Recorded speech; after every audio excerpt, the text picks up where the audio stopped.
Bonjour mes frères et sœurs, j'espère que vous allez bien. On se retrouve pour une nouvelle vidéo et aujourd'hui on commence une playlist qui s'appellera Flip the Table. Pourquoi cette playlist? Tout simplement parce que je pense que pour ceux qui me suivent, vous savez que je parle beaucoup de l'église catholique, je parle beaucoup de mes expériences, je parle beaucoup de ce que j'ai vécu et dans mon cheminement, je pense que j'ai pu faire la différence et c'est une vidéo que je vais faire également entre chrétiens qui suivent Jésus et chrétiens qui suivent l'église. Malheureusement, aujourd'hui, on se conforme beaucoup trop aux traditions, on se conforme beaucoup trop à ce que l'Église nous enseigne et beaucoup moins à ce que Christ veut qu'on reflète.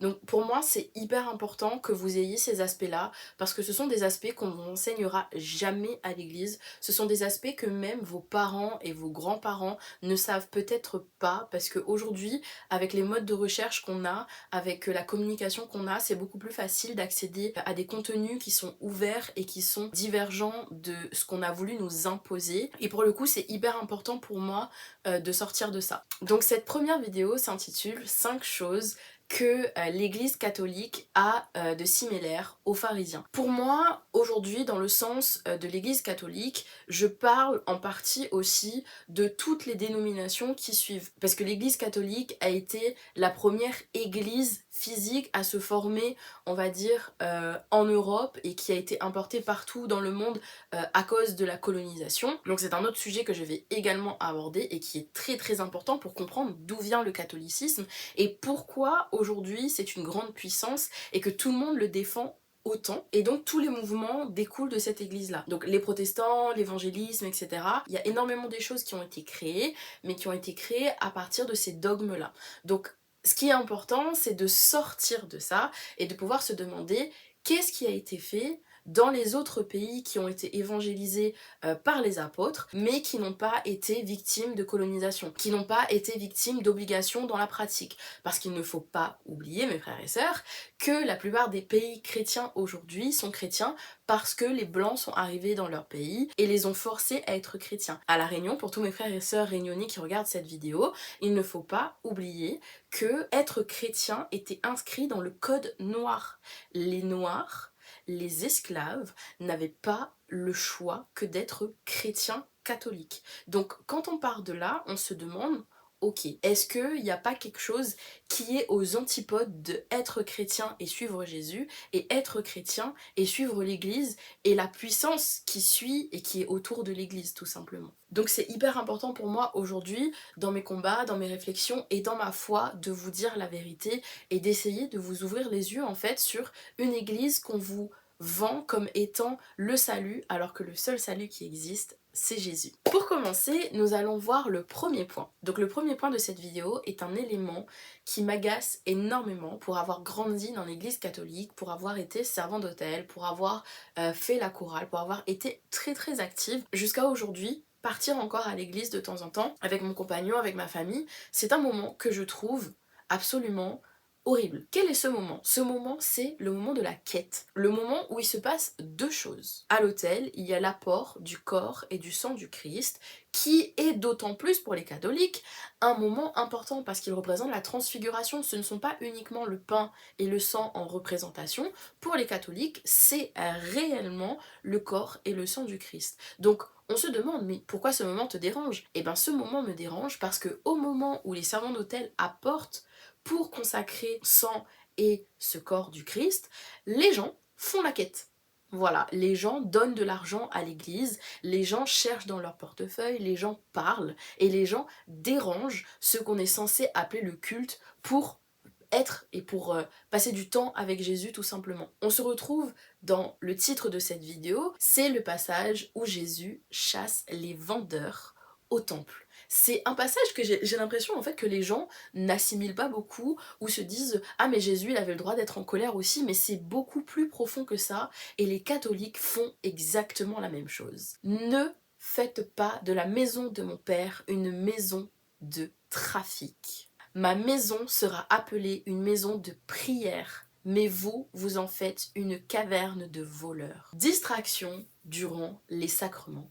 Et là, je ne sais pas, j'ai souvent des catholiques qui sont en colère sur mes vidéos, des gens qui débattent pour savoir ce que je suis comme chrétienne. Et encore une fois, je suis née, j'ai grandi et je me suis développée dans une église catholique, mais aujourd'hui je ne me range pas dans une case parce que les disciples à l'époque n'étaient pas rangés dans des églises, ils étaient apôtres de Jésus, puis disciples de Jésus, et ça s'est développé dans le monde entier. Mais le but principal était de partager la parole de Jésus, et c'était surtout de donner l'exemple et de montrer quel était ce rôle-là.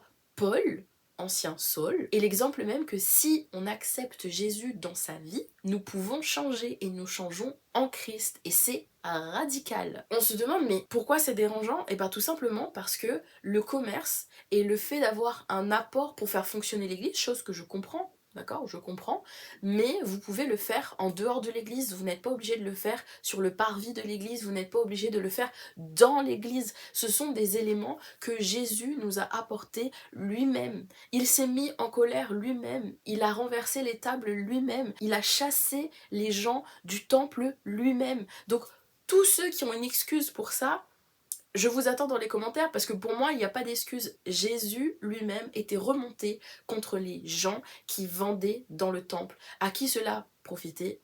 Les pharisiens. À qui cela profite? L'église catholique. L'église locale, certes, mais c'est tout le fonctionnement. Mon fiancé a l'habitude de me dire mais en fait c'est le système qu'on doit faire tomber, c'est l'entièreté qu'on doit faire tomber. Et ben là c'est pareil, c'est l'église catholique qui doit tomber. C'est absolument pas les principes, c'est absolument pas l'équipe locale, c'est absolument pas l'église du quartier, non non, c'est tout le système du Vatican qui pour moi est absolument démoniaque. Désolée de dire ça comme ça, mais pour moi c'est de l'idolâtrie et ça va beaucoup beaucoup beaucoup trop loin dans l'amour qu'on a en Christ. On ne peut pas idolâtrer le pape, on ne peut pas mettre un homme au-dessus de tous les hommes pour enseigner des choses que chacun apprend. Et jusqu'à preuve du contraire, ça reste des hommes, et jusqu'à preuve du contraire, tout ce que les catholiques font pour aller jusqu'au Vatican, c'est de l'idolâtrie. Jésus, en renversant les tables, il nous laisse un message fort, c'est que ne faites pas de la maison de mon père une maison de commerce, mais vivez une relation vraie avec lui. Vivez une relation à cœur ouvert avec lui. Ce n'est pas en donnant de l'argent à l'église que nous allons voir le salut. Tout ce que nous faisons vient de ce que nous vivons avec Christ. Le point numéro 2 se traduit aussi dans ce sens, on va dire un petit peu, par rapport au culte, par rapport à ce qui est fait, aux habitudes. Et ben c'est simplement les traditions. Les pharisiens à l'époque ajoutaient déjà des choses aux paroles, ajoutaient les traditions et mettaient les traditions beaucoup plus en avant parfois que ce qui était dans la parole et ce qui avait déjà été laissé par Moïse, etc. On se retrouve également dans l'église catholique qui nous oblige à participer au culte, qui nous oblige à participer, on va dire, les grandes messes. Donc les grandes messes, ce sont généralement où il y a beaucoup plus de monde et ce sont les temps où les gens se rapprochent, on va dire, de l'église. Donc, et je dis bien de l'église et pas de Dieu, parce que c'est pas parce qu'ils vont à l'église qu'ils vont se rapprocher de Dieu. Les grandes messes, ça va être le mercredi décembre, ça va être toute la semaine sainte. Ensuite, on a forcément Noël. Il y a beaucoup de gens aussi qui viennent à la messe pour le nouvel an, pour bien finir l'année. Et ce sont des obligations. Je me souviens, il y a 2 ans de ça, j'étais allée à l'église pour le mercredi décembre parce que c'est un moment très important pour moi, le carême, et malheureusement je n'ai absolument pas entendu et vu la parole de Dieu. J'étais allée avec ma mamie parce que pour des horaires on est parti à la messe des enfants et je me suis dit mais si ils expliquent le carême comme ça aux enfants, je ne sais pas où est-ce qu'on va aller.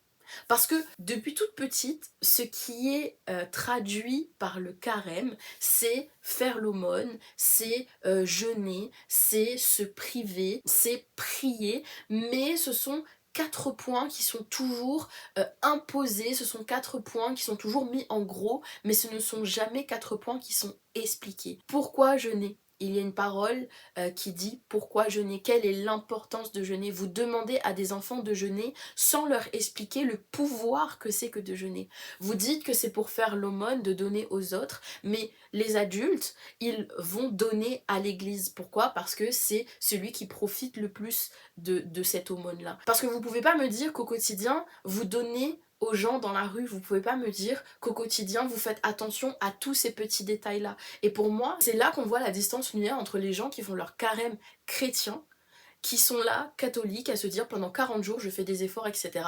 Et dès le week-end de Pâques, ça recommence à manger, ça recommence à se goinfrer, ça recommence à mal parler, ça recommence à être sur les téléphones, ça recommence à tout plein de choses qui finalement ne reflètent absolument pas Christ. Ce sont des comportements divergents, ce sont des comportements qui sont poussés par la tradition et qui ne seront jamais expliqués par l'église, parce que c'est beaucoup plus facile de vous faire revenir en disant mais vous avez péché, vous devez penser aller au paradis, si vous péchez, Dieu est miséricorde mais il faut demander pardon, ah mais oubliez pas de donner un petit peu à l'église pour la faire vivre, etc. C'est pour moi impensable de me dire que c'est le fonctionnement que Jésus aurait voulu pour nous. L'institution catholique a fait pareil, donc pour conclure, les traditions, les rites, les sacrements obligatoires, les dogmes ajoutés, alors que Jésus dit « Vous annulez la parole de Dieu au profit de votre tradition ». Continuons sur le point numéro 3. Donc pour ce point, c'est les apparences. On se souvient tous des écrits quand on était petit, l'apprentissage, comment est-ce qu'on voyait les pharisiens comme étant décrits des hommes de prestance, des hommes soignés avec des grandes toques, avec des grandes robes, toujours à la recherche, on va dire, de cette attention minutieuse. Et ben pour moi, les catholiques, c'est la même chose. Quand on est servant d'hôtel, par exemple, on aura un tissu, donc une aube qu'on va attacher avec une ceinture et qui reste très simple. Ensuite, donc les diacres ils ont une écharpe et les prêtres ils ont soit une écharpe mais qui part sur le côté comme ça, ou sinon toute une aube pareille faite d'une pièce qui va souvent être de différentes couleurs représentant les différentes liturgie. Donc la liturgie, il faudrait aussi qu'on en parle. Vraiment, là, je suis dans l'épisode 1 qui est un peu chaotique, mais je vous promets, je vais essayer de faire des vidéos qui seront beaucoup plus formées. Mais je pense que là, c'était vraiment pour me booster parce que cette note donc, que j'utilise, elle datait de novembre 2025. Donc c'est un sujet pour lequel j'ai pris du temps avant d'accepter de parler, c'est un sujet avec lequel j'ai pris du temps avant d'accepter d'être en conflit avec plus de la moitié de la population et la plupart des chrétiens catholiques, parce qu'en fait, je ne peux plus accepter le fait que nous vivons dans un monde qui prône la chrétienté catholique comme étant la grande religion, alors que c'est une religion qui vient des colons, c'est une religion qui a été décidée en Europe et c'est une religion qui ne concerne absolument pas le reste du monde et qui a été forcée dans les colonies et qui aujourd'hui offre un semblant de liberté alors que Jésus nous veut libres, Jésus veut qu'on le suive et ce n'est pas dans l'église, encore une fois, que vous allez trouver le salut. Donc pour revenir à l'apparence, donc c'est de dire qu'aujourd'hui, l'église institutionnelle est parfois tombée dans l'ostentation, dans les cérémonies somptueuses, dans la hiérarchie élevée, donc comme j'ai dit, les servants d'hôtel ils ont telle tenue, les diacres ils ont telle tenue, les prêtres ils ont telle tenue, les évêchés ils ont telle tenue, et le pape il a telle tenue, et on sait très bien que le pape est celui qui se trouve tout en haut. Au lieu de la simplicité que Jésus prêche, ce peuple m'honore des lèvres, mais son cœur est éloigné de moi. Je pense que pour moi c'est vraiment ce que j'ai ressenti en grandissant dans l'église catholique, c'est de me dire que je voyais les gens. Moi j'avais cet amour pour Dieu, j'avais envie d'aller vers lui, en tant qu'enfant je parle bien sûr. Je m'appuyais en fait sur les adultes pour découvrir Dieu et finalement ce que je voyais c'était beaucoup de superficiel. Je n'ai jamais eu cette impression de waouh, ils sont amoureux de Jésus, waouh, ils ont envie de suivre Dieu, waouh, mais ce qui transcende c'est vraiment l'amour en fait. Et aujourd'hui c'est ce que je veux dénoncer, c'est que ces églises-là font beaucoup de formes mais ne vont pas chercher réellement ce que c'est que de vivre en Christ. Le point numéro 4 est un point qui va sûrement, encore une fois, déplaire aux catholiques, évidemment, parce que c'est le sujet de la vidéo, mais surtout déplaire à ceux qui respectent énormément la hiérarchie, parce que l'autorité humaine est souvent placée au-dessus de la parole. Les pharisiens se concernaient comme étant une autorité supérieure. Mais au-delà de se considérer comme l'autorité supérieure, ils se considéraient aussi comme l'autorité ultime. Et encore une fois, c'est ce qu'on retrouve avec la hiérarchie, le rôle du pape qui se retrouve tout en haut. Et là, on s'appuie sur une parole, encore une fois, que Jésus a dit, « Vous n'avez qu'un seul maître ». Et là, j'ai envie de vous poser la question, mais alors, qui est le pape pour vous ? Quelle est sa représentation pour vous et quel est son rôle pour vous? Parce que finalement, moi quand je regarde, moi je suis allée voir le pape en 2019 il me semble, et c'est là que j'ai eu mon premier éveil spirituel et que je me suis dit oh waouh, il y a quelque chose qui va pas là. Il y a quelque chose qui va pas. Parce que on a acclamé le pape comme était acclamé à l'époque le roi David et comme était acclamé à l'époque Jésus en entrant dans le temple. Je sais pas si vous vous rendez compte à quel point on est proche de l'idolâtrie, ou voire totalement dans l'idolâtrie, de se dire qu'on utilise les mêmes formules de comportement qui ont été utilisées pour Jésus, pour le pape. Genre, ils avaient tous leurs rameaux, leurs planches de palmiers, et ils étaient là à chanter, à s'exclamer, et malheureusement, je ne mets pas tout le monde dans le même panier parce que beaucoup, je pense, ont cette réflexion que j'ai, mais qui mettent de la distance entre ce qui se passe dans l'église et leur foi, mais qui ont toujours besoin d'être dans cette communauté-là. Mais pour moi, malheureusement, beaucoup sont guidés vers ça et acceptent simplement ce qui leur est expliqué et acceptent simplement ce qu'ils voient.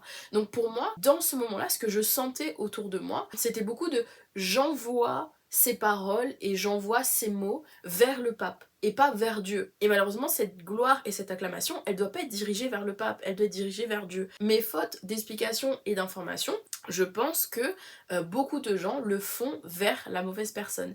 Et dans un sens, c'est pour ça aussi que je fais ces vidéos et que j'espère qu'elles seront dans des formats beaucoup plus compréhensibles pour que chacun comprenne qu'il y a des choses qui sont mauvaises, qu'il y a des choses qui, même si on pense qu'ils sont normales, ne le sont absolument pas. Pour le dernier point, on se retrouve sur l'égalité sans transformation du cœur. Les pharisiens imposaient une morale rigide mais sans vie intérieure. L'Église, parfois, met l'accent sur, encore une fois, les rites, les confessions obligatoires, les sacrements, mais moins sur la relation vivante avec Jésus. Et là, clairement, pour moi, c'est de me dire que moi j'ai été baptisée et je remercie mes parents encore une fois, c'est le plus beau cadeau qu'ils ont pu me faire, mon baptême, mais j'ai été baptisée en tant qu'enfant. Et pour moi, il y a une distance déjà énorme quand Jésus dit laissez venir à moi les petits enfants, en sachant que chaque enfant verra le royaume de Dieu et que les catholiques obligent pour être inclus dans la communauté et pouvoir se sentir comme chrétien catholique de simplement baptiser les enfants. Alors que, et là je pense qu'on part aussi encore une fois sur les traditions humaines, c'est que par exemple à La Réunion, Demoun dit, ben oui mais en fait si votre enfant n'est pas baptisé, si votre enfant est né en dehors d'un mariage, ben votre enfant c'est l'enfant du diable. Et si c'est l'enfant du diable, ben, il faut faire baptiser Ali, comme ça ben, il reste dans l'église. Mais en fait non, c'est pas parce que tu fais baptiser ton enfant que l'enfant sera sauvé. L'enfant est déjà sauvé. Dieu, Jésus, appelle déjà les petits-enfants à venir à lui. Et malheur à ceux qui font tomber ces petits-enfants. Et pour moi, c'est horrible de me dire que plus tard, quand j'avais la vingtaine, je demandais à ma maman, mais en fait, j'aimerais me refaire baptiser. J'aimerais être baptisée parce que c'est là maintenant que j'accepte Jésus dans ma vie. C'est là maintenant que je vois que Jésus est important pour moi, que Dieu est à la création de tout, que Dieu est au cœur de tout. Et donc du coup, je me dis, mais c'est absurde de faire ça. C'est absurde de forcer et de mettre la pression sur des parents en disant que si vous ne faites pas baptiser vos enfants, eh ben il y a des choses qui ne vont pas aller et votre enfant n'ira pas au paradis. C'est écrit où ça? Vraiment, c'est écrit où? Et moi, j'en ai marre de voir ces paroles, ces traditions, ces superstitions bouffer la vie des chrétiens et les éloigner de Dieu et les éloigner de Jésus à cause de l'Église et à cause des gens dans l'Église. Au-delà des sacrements, donc les catholiques ont plusieurs sacrements. Donc je crois, si je me trompe pas, il y en a 7 ou 8. Donc il y a le baptême, communion, confirmation, le mariage, l'ordination des prêtres, donc ça concerne que les hommes évidemment, parce qu'il n'y a que les hommes qui peuvent avoir une fonction supérieure dans l'église catholique, et on en reviendra également de pourquoi la Bible est telle qu'elle est et non pas comme la Bible éthiopienne, on reviendra dessus. La dernière onction en fait, l'onction des malades, je crois qu'il m'en manque un. Donc je sais pas, je vais le mettre là si jamais, ou sinon dites-moi en commentaire si vous l'avez. Et donc ce sont des sacrements qui sont un peu limite des rites et des passages obligatoires si encore une fois on veut se sentir inclus dans la communauté catholique et dans ce qui est fait dans l'église. Et pour moi c'est absurde parce qu'en fait un chrétien il devrait être accepté et devrait pouvoir participer à tout ce qui est fait dans l'église simplement parce qu'il est chrétien, simplement parce qu'il aime Jésus et simplement parce qu'il croit en Dieu et qu'il a envie de suivre Dieu. Et c'est pour ça que beaucoup de personnes quittent l'église catholique pour aller dans d'autres églises, parce que l'église catholique ne fait pas sens, ne fait absolument pas sens en Christ. Et ceux qui malheureusement s'accrochent à ça et veulent les défendre, vous faites partie du problème. Tout simplement, voilà. Et dans cette continuité de sacrements, on a aussi... Ah bah c'est ça, je crois le 7e c'est le sacrement du pardon. Et donc le sacrement du pardon, qui est plus connu sous le nom de confession, est de dire que les catholiques n'acceptent pas que les paroissiens se confessent entre eux par exemple, ou se confessent directement à Dieu, ou doivent voilà, parler à d'autres personnes pour parler de leurs péchés et se faire pardonner. Pourquoi? Parce que c'est uniquement l'autorité supérieure patriarcale qui donne ce pardon-là. Les diacres, les prêtres. Et de tête, je me souviens que quand même, il y avait des sœurs qui pouvaient le faire. Mais la plupart du temps, c'est uniquement aller voir un prêtre. Et puis on vous dit tout simplement, faites un chapelet. Voilà, faites un chapelet complet, demandez à Dieu ci, demandez à Dieu ça. Je ne suis absolument pas pour le chapelet. Pareil, ça sera sûrement une vidéo qui arrivera. Mais il n'y a aucun sens de faire des prières à répétition. Il n'y a aucun sens d'intercéder par Marie, comme beaucoup le disent, ça ne fait pas sens. Ça ne fait pas sens et ce n'est pas chrétien, tout simplement. Donc, il faut, pareil, arrêter de suivre les traditions et se demander où est le problème et pourquoi est-ce qu'on n'avance toujours pas dans l'amour de Christ et qu'il y a autant de choses qui ne vont pas. C'est parce que, tout simplement, on est dans un fonctionnement qui est patriarcal, on est dans un fonctionnement qui reste dans la colonisation, on est un fonctionnement qui reste dans le pouvoir, et ça, tant qu'on ne le réalisera pas et qu'on ne voudra pas le changer, et ben les choses ne changeront pas. Petite parole pour finir, vous négligez ce qui est plus important, la justice, la miséricorde et la fidélité. Être fidèle à l'église, ce n'est pas être fidèle à Dieu. J'espère que cette vidéo vous aura plu, j'avoue que j'ai beaucoup bégayé, je suis un peu malade donc il y aura beaucoup de cuts, mais j'espère que cette vidéo aura été peut-être un petit punch sur ce que vous avez pas l'habitude de voir, un petit punch sur ce que vous ne connaissiez peut-être pas. Et pour moi c'est vraiment le début d'une série de vidéos qui j'espère pourra en tout cas révéler et montrer ce qu'on essaye de vous cacher, ce qu'on essaye de vous détourner. Ce que vous devez retenir mes frères et sœurs, c'est que Jésus est le seul chemin, la vérité, la vie, et nul n'ira voir le Père si ce n'est par lui. Donc même si cette vidéo ne vous a pas plu, même si vous n'êtes pas d'accord avec ce que je viens de dire, n'oubliez pas que seul Jésus compte et qu'importe vos actions, qu'importe votre implication dans la communauté, qu'importe votre implication dans l'église, lors du culte, du respect des traditions, tout ça ne vous sauvera pas. La seule personne qui vous sauvera, c'est Jésus. Croyez en lui, continuez à le suivre, lisez votre Bible. La Bible n'est absolument pas l'essentiel dans votre foi, c'est uniquement accepter Jésus dans vos vies et de refléter ce que lui était. On reviendra sur tout plein de sujets que j'ai abordés et j'espère que vous serez là pour les prochains épisodes de Flip the Table. A très vite mes frères et sœurs, que Dieu vous bénisse, vous protège et vous garde. Bye bye.